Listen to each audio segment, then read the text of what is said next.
Did it go? I think we're going. And as usual, it's going to say we're live, and I'm still over here fiddling around. Hello, friends. Here come our viewers.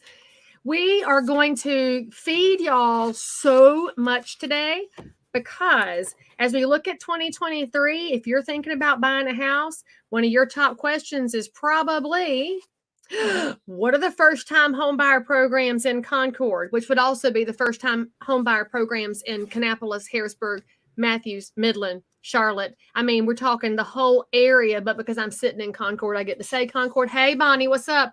You're also going to ask me about North Carolina down payment assistance, because if you are a smart, savvy person, you know that your tax dollars are often allocated for down payment assistance. And you might say, but do I qualify? We are going to answer that question for you.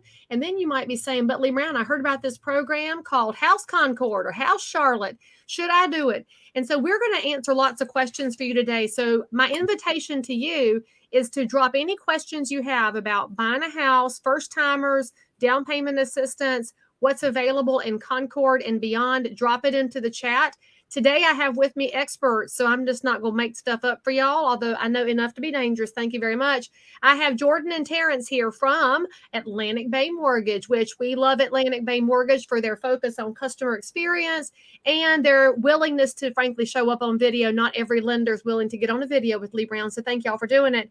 And I want to start off with a little reminder as to why we're doing this. I get very frustrated as a real estate professional when there are mortgage lenders that look down on people that want down payment assistance, that look down on people who are in the open and price points in any market.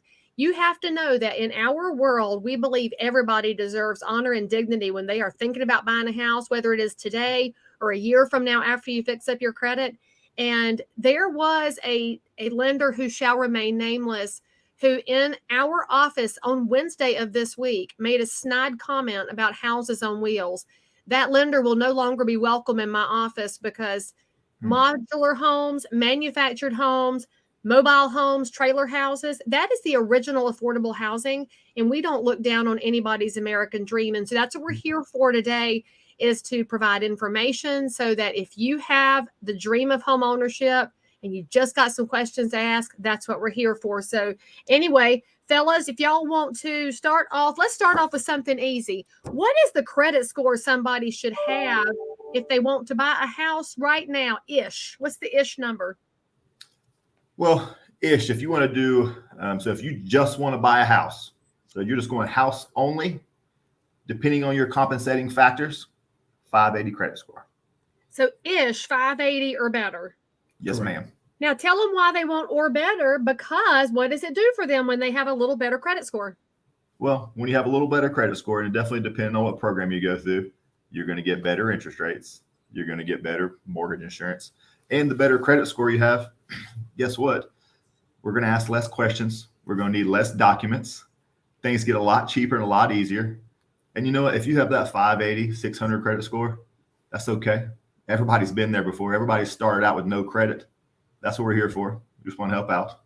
And we should probably point out that I'm fairly convinced the people who run the credit bureaus are the same ones who put names on the blackboard in the third grade, taking names to the teacher. That's who runs the credit bureau. Absolutely. And they have so much power over the American public. I'm just going to toss that out there. And for the rest of the world, when we talk credit scores, you should know that what realtors are doing when we do political work, we're desperately working on a program called alternate credit scoring, and we're this close to the finish line on that, which means if you're the person who rents a place and pays cash for it, that you'll be able to use that in your credit scoring. And so we are looking for solutions beyond traditional.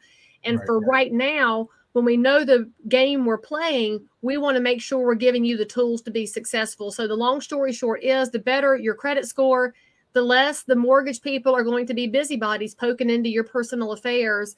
And I don't know what that says about any of us, but thank you for that angle. It's a little different than just saving money. All right. Yeah. So if somebody is working on their credit score, let's just say they have a 560 and they're going to need a hot minute to get ready to buy. What is the number one thing they can do to make their credit better? All right. I say let's each give our own, and we haven't talked about this yet. So let's each give our own. Why Terrence had the frozen look for a second. He wasn't prepped for this. It was on purpose. We have different, because we have different point of views. That was a good one. We have different point of views things. Me personally, obviously I'd like to see the credit report first, see what you got going on with you. They're watching this right now. Someone helped me when I first got out of college and had no credit. Mm-hmm. They had a credit card that had been open for 18 years. Long, great standing relationship. They added me as an authorized user. And again, going from no credit, college student, just first job as a teacher, I went from, it's embarrassing, but 540 to like a 690 in a matter of that was the only thing I had on my credit report. Just very quick. So hang on a second. So I have a credit card that I've had since college, and I'm embarrassed to admit that because I could have a better rate, but I have laziness when it comes to that because it's just sitting there. So if I put my daughter on there, but I don't actually give her a card, so I don't even tell her name's on there, so she can't use it, she still gets a boost? Yes. She gets a boost. For real? Yes. And that's something that, I know the question wasn't, but that's something that we probably want to do for all our children. Yes. Setting them up for success. Give, the gift of, I know everyone gets a car at 16, or you're looking to try to give your kids a car at 16. Everyone gets a car at 16. Terrence, I need to move into your house. Well, but at the same time, think about this. When they're turning 15, 16, how about I go ahead and make you an authorized user on a credit card, because all of a sudden they're going to have that leg up that we necessarily didn't have, Leigh, and things of that sort. So I think credit history and on-time payments is definitely key. Jordan, he actually hit it right on the head. If your scores are not where they need to be in purchasing a house, what can you do? First time, you have to sit down with the trusted advisor. You have to sit down and you look at my hands, right?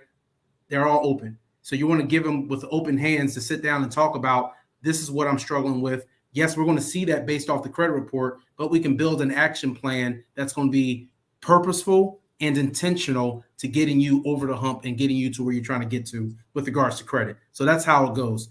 Leigh, you like this, right? Credit does this. Yeah. It's a wave. Yep. So understand that wave comes crashing in, but this is how you ride the wave. And so that's key, is getting with the trusted advisor and getting a very intentional, a bulletproof, intentional and directive plan that's for you.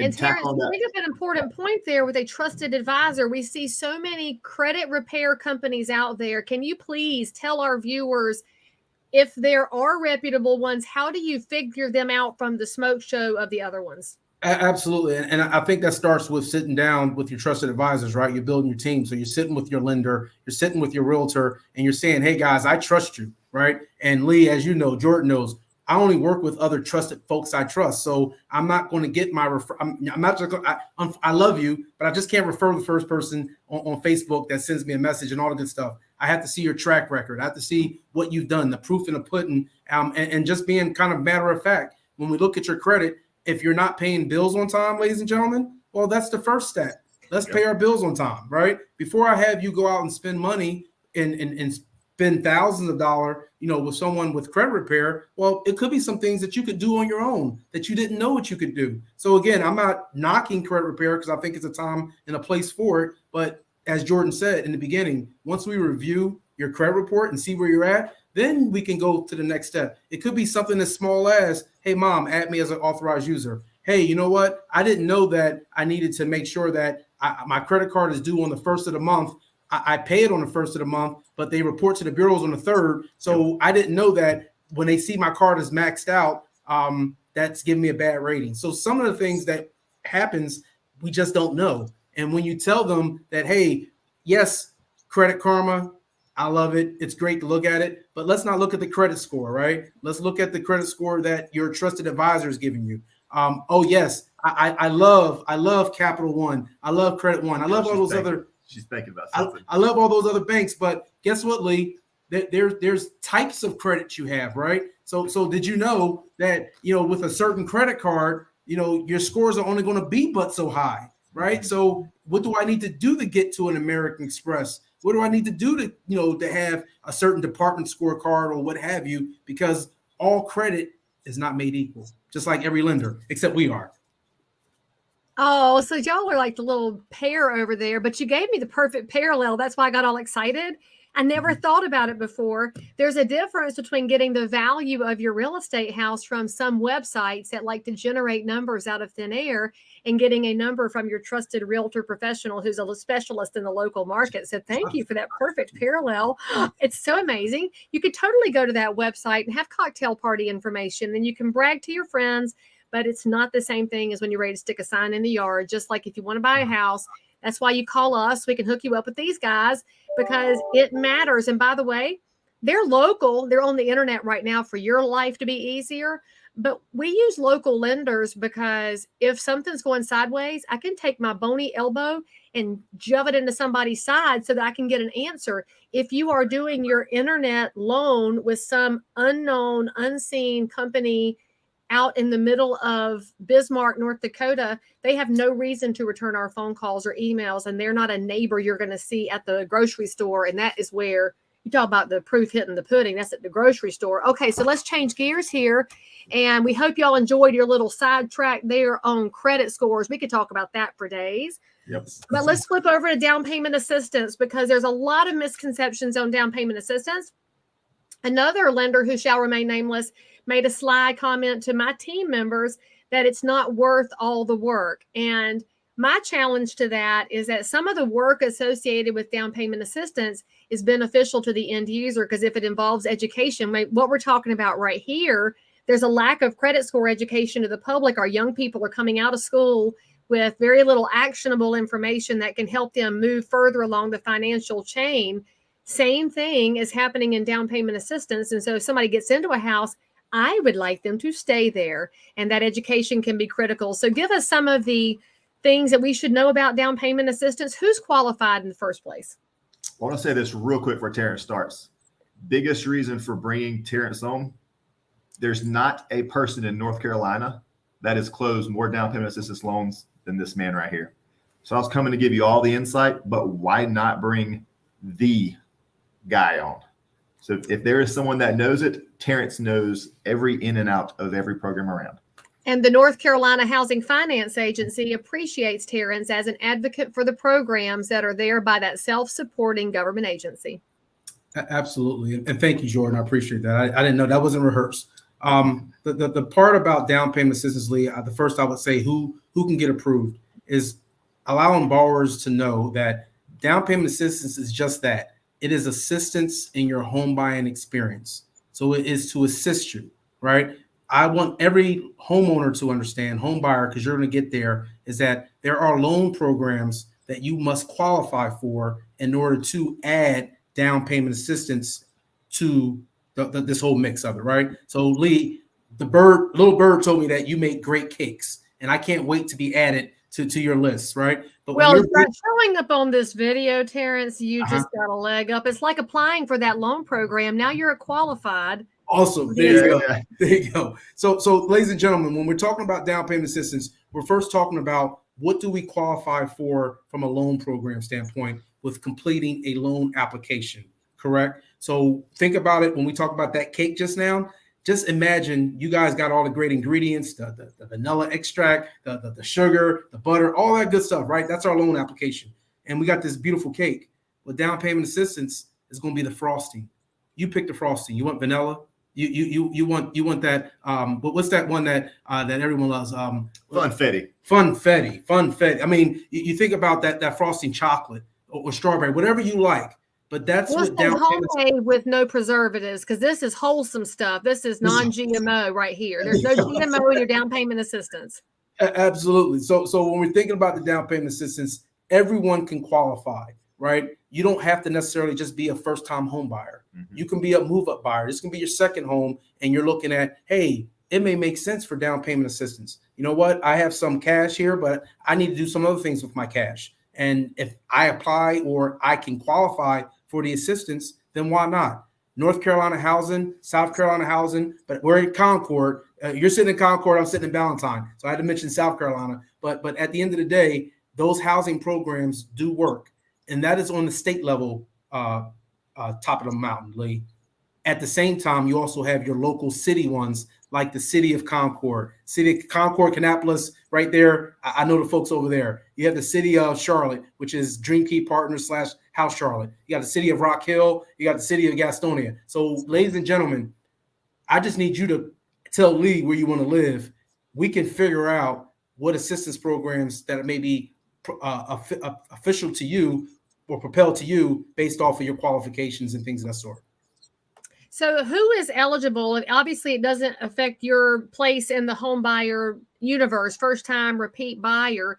Is it based on credit scores or income or any other demographic groups? What are the different things people should be aware of? Yeah, so first things first, if we're looking at down payment assistance at the state level, the minimum credit score is 640. So Jordan, a little while told you ago that, hey, if I want to buy a house, minimum credit score is 580, depending on the program. He's 1,000% right. However, if you're also asking for assistance and help, these programs, grants, they have qualifications. That minimum credit score for most is at a 640. That's at the state level. State level. For our more local city government down payment assistance programs, that minimum credit score, Leigh, is 620. The number one thing that folks, and right before you jump in, that I would say is that you got to look at household income. That is critical to down payment assistance, is household income. So that's 18 and plus, right? Or is that 26 plus? What is the age that determines somebody's income? Because with my 16-year-old who's selling eggs at the farmer's market, does his income count? Your 16-year-old, that's for the local, for some of the local city ones, the 16-year-old who has a job, after school job, selling eggs and things of that sort, he or she, we would ask for their year-to-date pay stub. If they're paid cash, And that should be fair. Selling eggs right now, you probably could pay cash and don't need a down payment assistance. I mean, the egg market's crazy. But all right, so anybody with a W-2 is going to count towards household income. That's interesting because most people think it's only mom and dad. Correct. That it's everybody. So it's very key important as we're completing the mortgage application that we're uncovering during the uncover phase. We're having those conversations of, oh, little Johnny works at the after school. Where does he work? Oh, and how many hours a week he works? Okay, let's talk about that. And making sure that we know what's going to implicate, if it's not going to implicate, but we know how to fix that, how to address it going forward. And that's what your trusted advisor does. Huh? Yes. Well, and in that box, you got to remember, down payment assistance, even though it's paid by tax dollars and paid by the government or whoever, it's not necessarily made so anyone and everyone can qualify for it. And maybe little Johnny maybe works a food line at the end of the day and maybe works 10 hours a week, and they've only worked there for 2 months. Now, on the mortgage side, we can't use that income, but in household income, that's where it gets you. That's when you see your problems. You can't use that 10 hours a week to help you out, but that 10 hours a week can certainly knock you down or put you $7 over the limit a year, and it's done. And the only reason the state level and city level, they've got to put these parameters somewhere. We can't get any overrides on it. That is some crazy stuff. So it sounds like we might need to advocate for some smart parameters on those guidelines for household, that maybe it is 18 plus, because the 16-year-old working might have to go get some gas money because gas is not. That is fascinating. I know just the advocate. I know. I'm just sitting here thinking of who I can call in 5 minutes. All right. But I don't call legislators on Friday afternoon. I'll wait and call them on Tuesday because Monday is Martin Luther King Day. They won't be doing anything. All right. So my question, it burbled up when you were talking about the higher credit scores for state level down payment assistance. That's fascinating. I didn't realize that. And that actually means that anybody who's out there, nobody deserves my dollars, those grumpy people should realize that it actually is somebody who's more qualified, who's eligible for the dollars. This is their hand up. And I love that it's a good stewardship method of making sure the dollars are going to somebody who's worked really hard to get their financial house in order. And that's something I didn't know about. So when we're talking about those household incomes, how are they designated per county? What's the number in Cabarrus County right now? Do you guys know what our number is for qualification? So for qualification for Cabarrus County, talking about the city of Concord. Let's do city of Concord because I'm sitting in it right now. Yeah, so city of Concord, as long as, they're going to look at the area median income, but as long as that area median income, and it's like a large chart. So it's one person through 12, right? If you got 12-person household, that's a lot, but God bless you. But if you but the income scale goes from here. So I want to say for one person, because I just saw it, for one person, I believe is at 52,000 and less is 80% of the area median income for Concord. As you go up the chart, I think that number around 67,000 and maybe 62. I didn't have my glasses on, but that could be a 80% of the area median income for Concord from that standpoint as well. But with that being said, for Concord, they have a sweep program. I think it's about 5,000 to 7,000, something like that. But they have sweep, and they have different tiers levels. But they have a sweep program where you can qualify for this, but also what else you can do. You can also qualify possibly for North Carolina housing along with it, which you're able to stack on top. So it's definitely an added benefit when you understand the pros and cons of these programs and things of that sort. And obviously you can't stack all down payment assistance, but occasionally it will happen. And that's one of the reasons you want a trusted advisor with you to help them look at every possibility. Because if you can pick up $2,000, that's actually going to add up over time. And if you want to build generational wealth, you got to be thoughtful about how you buy. It's not about how you sell, it's how you buy. So my question to y'all too on the down payment assistance. So say that you get some dollars from Concord and you get some dollars from North Carolina. What happens to those dollars when you sell? Are they forgiven? Are they gift money? How does that work in terms of long-term picture? No, great question. So every counselor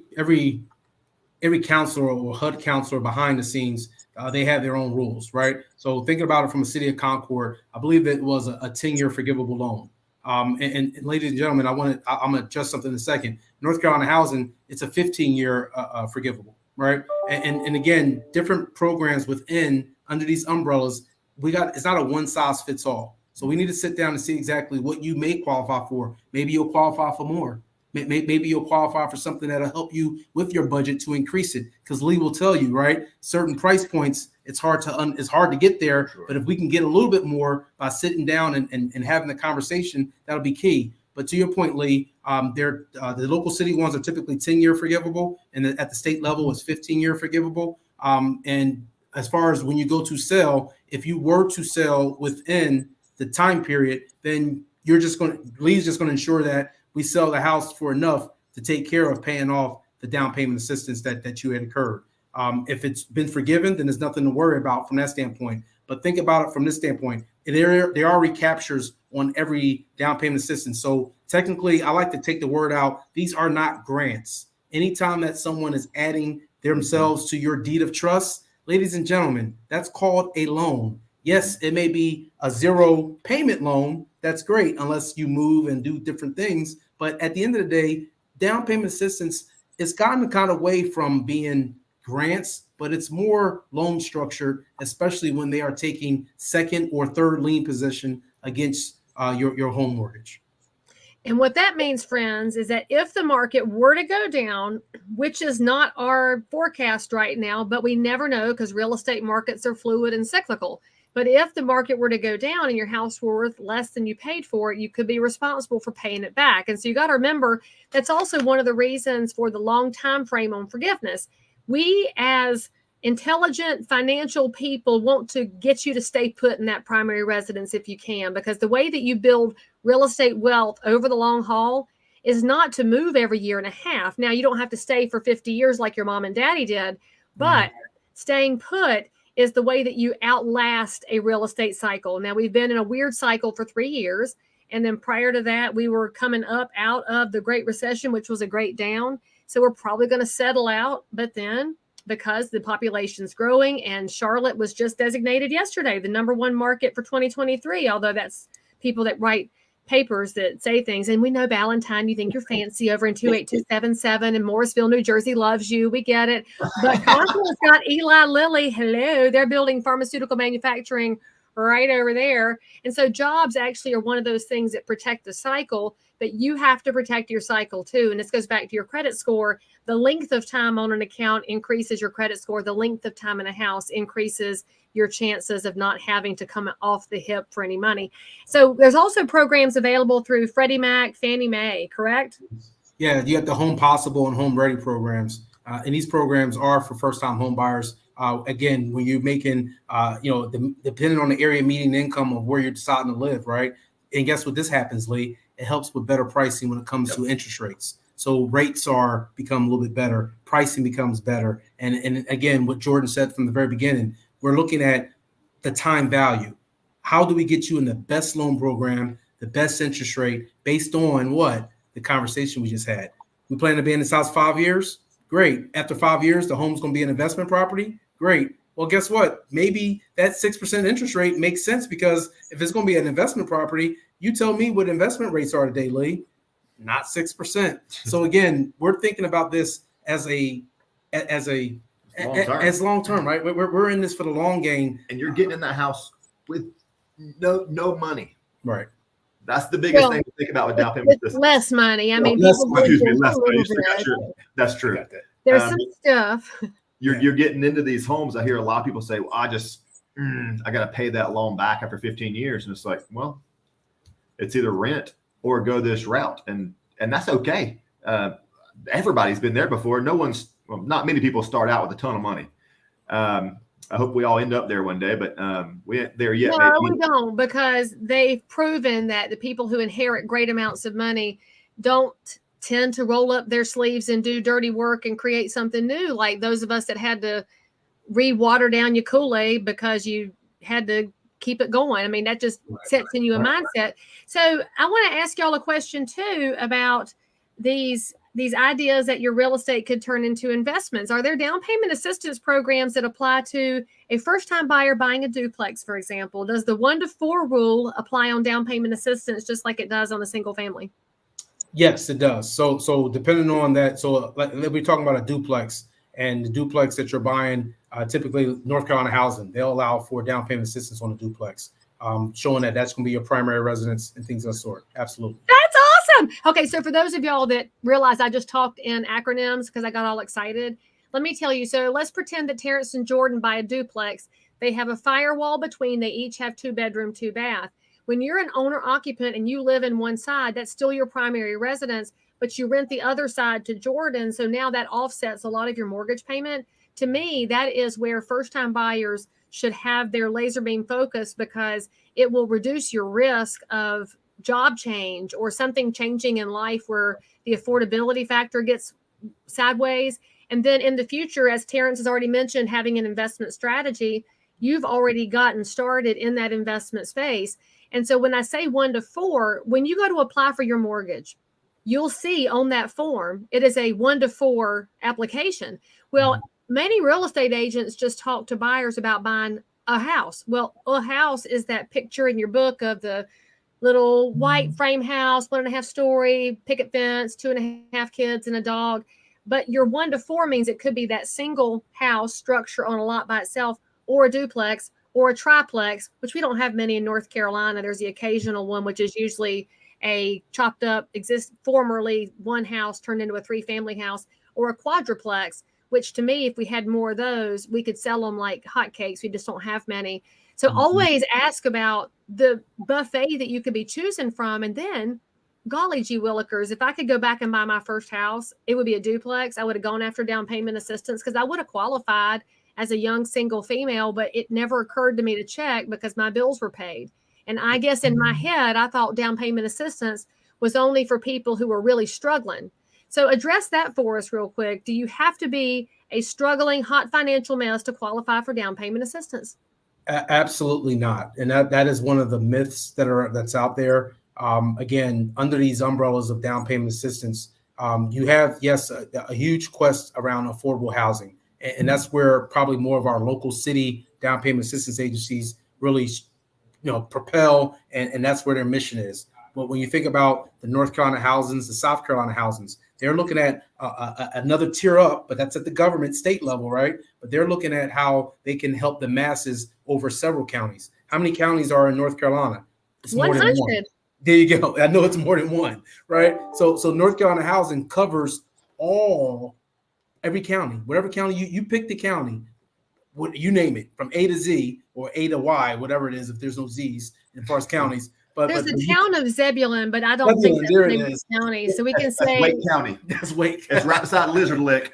Wake County is kind of expensive, though. Let's look at Chatham County instead. There's more opportunity there. Absolutely. So then you're also thinking about, when you're talking about from at the state level. So no, it's not. It's for first-time home buyers, and as we talked about, it's also up for move-up buyers. So let's just think, you bought a house as a first-time home buyer, and you use North Carolina housing. Great. You stayed in your house 3 years or 4 years, maybe 5 years. Great. Well, you remember that, I had that 15-year. They said I had to pay it back, but my house appreciated to enough where I won't have to worry about that down payment assistance I got because it'll be included in my payoff when I pay the house off. Well, I'm going to buy the next house. I'm buying the next house up to $380,000 to my next property. And Leigh's found and identified it. Well, I'm not a first-time home buyer, but now I can look at the NC Advantage program.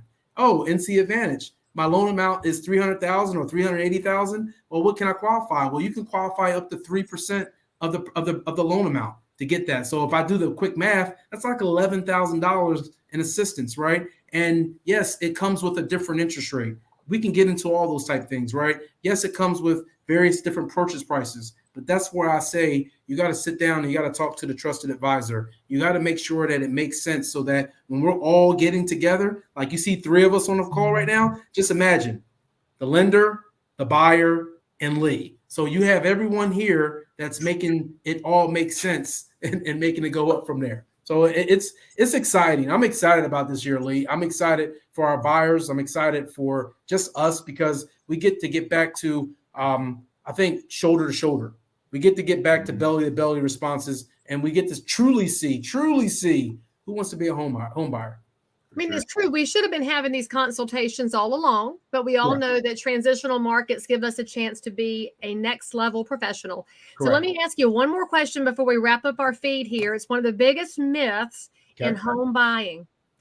Do you need 20% down to buy a house? You know what? Why does that persist? I can't figure out why people still persist. I know exactly why it persists. And because generations before, there was a very different school of finance. Are you talking about me and Terrence? Is this an age joke at the two of us? You see, I'm looking at them. Here's what we're seeing right now. Our millennial buyers that are coming in, I don't know where they're getting this money from. They got money. They're coming in with 150, 200 sometimes. Yeah. And it's coming out of nowhere. Sometimes it's mom, who knows? But they're coming in, they're saying, okay, so I'm going to put my 20% down, I'm going to do my thing. My parents said I put 20% down because mortgage insurance is through the roof. Well, what I like to do for people that are putting 20% down, now, if you have someone that comes in and they say, hey, I'm 20% no matter what, they bought multiple houses, okay, you know what you want. Understandable. You've bought more houses than me. But you have your first-time home buyers come in or even repeats. I like to run numbers just so they know at 5%, 10%, and 15% down, maybe you structure mortgage insurance different ways. Had one the other day, it was a $500,000 loan amount, 800 credit, 15% down. Mortgage insurance was $16 a month. That saved them $20-something thousand in cash.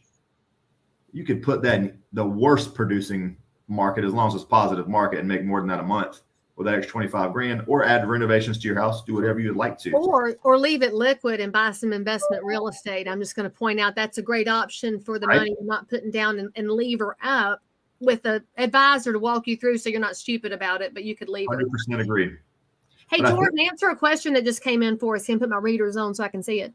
I'm on the Tennessee-North Carolina border in Tennessee. If you haven't owned in 3 years, you're considered a first-time buyer again. Does North Carolina have that same time frame? Yes. Oh, look, y'all nodded in stereo. That was so cute. Thea's appreciate that. Something to remember on that we do run into. If your parents or someone has added you to the title of a home in that 3 years for whatever reason, you need to let that lender know. Let's just say that maybe mama's sick or daddy's sick and say, hey, just trying to get ahead of it ahead of time. We're putting you on the title and deed to this house. That way, if something happens, legally it's a little easier to transfer it over. You need to let your lender know because that pulls up in a title search with underwriting software, and you pull up as owning a home. I have seen exceptions come through where a young lady was on her mom's title to her home, and her mom was in hospice. But mom lived in this house. She had a hospice nurse with her. It was there for legal reasons. Her and her husband was getting married, and they were going to do first-time home buyer program. And they got the exception on it. It was okay. We went to Freddie, and Freddie was nice to us that day. But you've got to let people know if you've been on title to a home in the last 3 years, even if you're not on the loan, Correct. You're on title, got to let them know. That's 100%. 100%. That goes back to your trusted advisor. And frankly, y'all, if you trust the person with whom you're speaking, you're going to have to be really transparent and do what we have the open hands before. Yeah. And but I can see your big wedding ring when you did that, which means if your hands are open, you're telling the truth because you'll get in trouble for it later, and it applies in marriage and in life. Amen and amen. Amen. Okay. Mary Kate, Amen. sorry, I forgot mine this morning. Oh, Meredith, She's you on see, right now. Mary Kate, Meredith, you see, I'm holding us down. The cleaners, I was trying to get out of the I'm house. holding us down. You were washing the Cheetos off your hand. You got little people in your house, Jordan. We know. Look, you're like, oh. And they love Cheetos. Hey, speaking of little people, Yes. in the down payment assistance world, is there a minimum age? Do you have to be a certain age to apply for this? Or how old can a first-time buyer be? What is it, 18? Yeah. 18 is the first time home buyer. So Age of majority?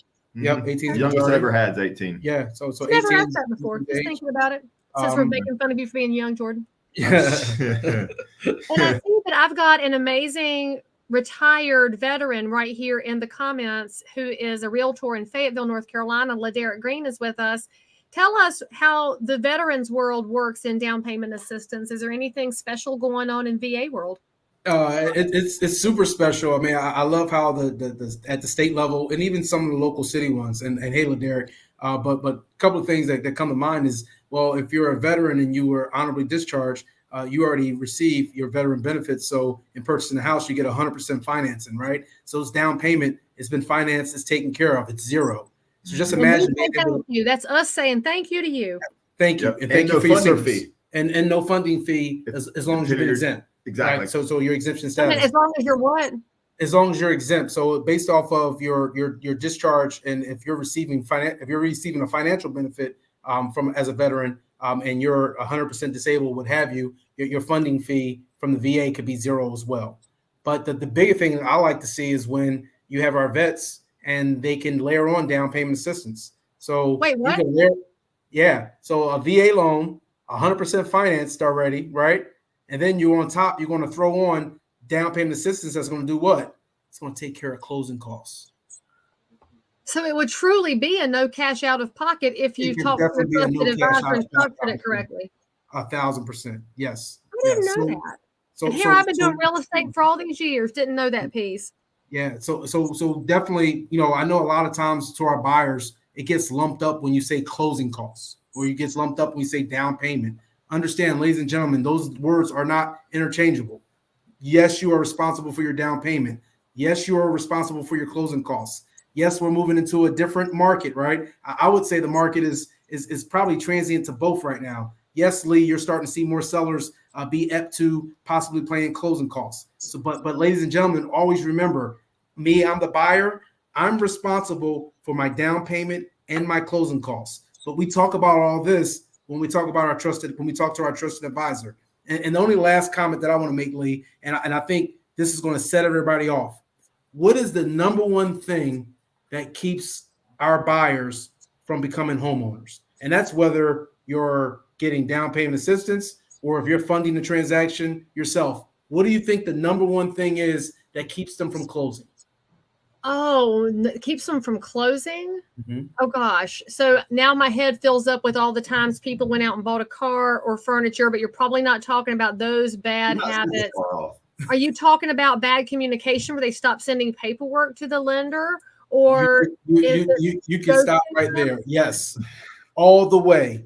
The number, we went back, Jordan and I were together the last 2 days, and we went back and looked at our data and said, how many more people we could help, right? We helped a ton of folks this year, but how many more can we help? And we went back and looked and saw that the key was they didn't complete the application. They didn't submit all their documentation. They got flustered at the beginning when you said, hey, I need your W-2s. I need your tax returns. I need your pay stubs, right? I need this documentation so that we can give you the best intentional scenario for yourself. Ladies and gentlemen, I promise you, you can do it. Yep. It can happen, but you have to do the first step. And I promise you, that's the number one. Number one. It's nothing else. That's the number one. And is it fair to point out the government already has all your information, so don't be afraid to give it to us. It's not like it's all private and secret anyway. Yes. Yes. All right, so there's a question over here. Laderek's asking if we can share the income limits to qualify. Is there a good website where a realtor can go and look at income limits per county? Yeah, so what we could do is we could send you, Leigh, the information. But yes, you can go right to North Carolina House's website, and it'll have a spot for lenders. It actually has a spot also for realtors, but it'll tell you breakdown by county as far as the income limits and things of that sort. I'll tell you for depending on the household size of Garrett, you're looking at from a standpoint of anywhere between that 80,000 and under, depending on how many people are in the household for a first-time home buyer, for you to qualify for the 8,000. If we're talking about NC Advantage, depending on the county, but NC Advantage will go up to about almost $119,000, $120,000 in household income with regards to being able to get down payment assistance. So, I mean, we got some aggressive numbers here that'll definitely help home buyers. And Home Possible and Home Ready, you can just Google Home Possible income limit sites, and the sites will pop up. You just type in the zip code, and it'll tell you what 100% area median income is, 80%, and so on and so forth. And he's in Cumberland County, so it's real close to Cabarrus in the alphabetical order of North Carolina counties. You know, Eastern North Carolina boy. That's right. That's Fort Bragg. Let's see. Christy would like to know, are y'all licensed in Tennessee, and can you help them there with lending? Of course we are. Yes, we are, Christy. Yes. Yeah. We're here in Tennessee. Look, y'all are like a matched pair. Jelaine wants Terrence's contact information. You know what, Jelaine? We will add Jordan and Terrence's contact information to the caption for this video as soon as we wrap it up. So after we post it, if you'll go back and visit the caption, we will make sure all the contact information is there so that y'all's lives are easy. Because if we just say it out loud, you won't write it down anyway. And somebody just made a sad face in the emojis. I would imagine that was an accident. They can't be sad about anything except that our live feed is ending here. So if you have a last minute question, toss it over into the comments very quickly. Guys, any last minute thoughts you'd like to toss out there to the world for 2023? If I'll jump out, because his is going to be more profound, but this is what I'll say. I'll ask that as a home buyer and as you're entering into this process, please allow your lender to own the financing process of this whole transaction. Allow your lender to do that. Allow your realtor to guide and own the entire transaction. Think about your agent as air traffic controller. Think about me. I'm a mighty jet. I'm zoom, zoom, but I'm a jet. But think about Leigh Brown as our air traffic controller. And what I want you to do, you're going to own every decision that needs to be made with regards to interest rate, with regards to payment, with regards to whatever. You're going to own that. So you have your piece. I have my part. Leigh has her part. And that way we get to the closing table. Yeah. For me, mine's just been the same every year. I think the thought of buying a home is so far-fetched. I know, growing up, not everybody grows up with all these great opportunities, but it's something you just never really thought about, right? So I graduated from college and I was a teacher. So if we have any realtors on the call or any clients on the call, and you are a teacher, you have any teachers, you know how the teachers are treated in North Carolina and really southeastern U.S. But it's hard to obtain that money. I'm here to tell you, me and my wife used a down payment assistance loan to buy our home when we were teachers. And guess what? It wasn't bad at all. It was great. And when you finish buying the house, you tell everybody about it. And again, unfortunately, you got to do the steps to see how it is, but you get it, you buy it, it's great. But that initial fear of saying, I can't buy a house. I don't have my 20% down, or I don't have, whatever. That's okay. There's things to get you in a home. And I'm here to tell you, I've done it before. I've been there. I was a teacher for a long time. It's way easier than you think. And remember, I had the bad credit back in the day. So you can't throw many things at me that I haven't already lived through. And frankly, it's that fighting through that makes it feel that much more powerful when you get there. Yours. Correct. So, guys, thank you so much for dropping us 1,000 gems of knowledge. And we'll probably be able to cut this video into a tiny bunch of little stuff for the TikToks and the Instagrams to make sure we get all these little facts out there for the world. But I really appreciate you. I appreciate y'all being our partners in the lending process, because we are so grateful to have a stable of amazing, thoughtful community lenders that give honor and dignity to every buyer who comes across our plates, because we do appreciate every price point. But I think all of us have a little extra love in our hearts for the people who nobody else might have believed in them, but this crowd believes in you. And those are your tax dollars, frankly, because the government is not a net producer of dollars. And so go get your own dollars back. That's what we're here for. Thank you for tuning in. And most importantly, hit the subscribe button and leave us a nice comment. Say something nice about Jordan and Terrence in the comments below, because it makes their hearts feel bigger. And we will see you guys next time. Thank you so much, Leigh. Thank you, Leigh.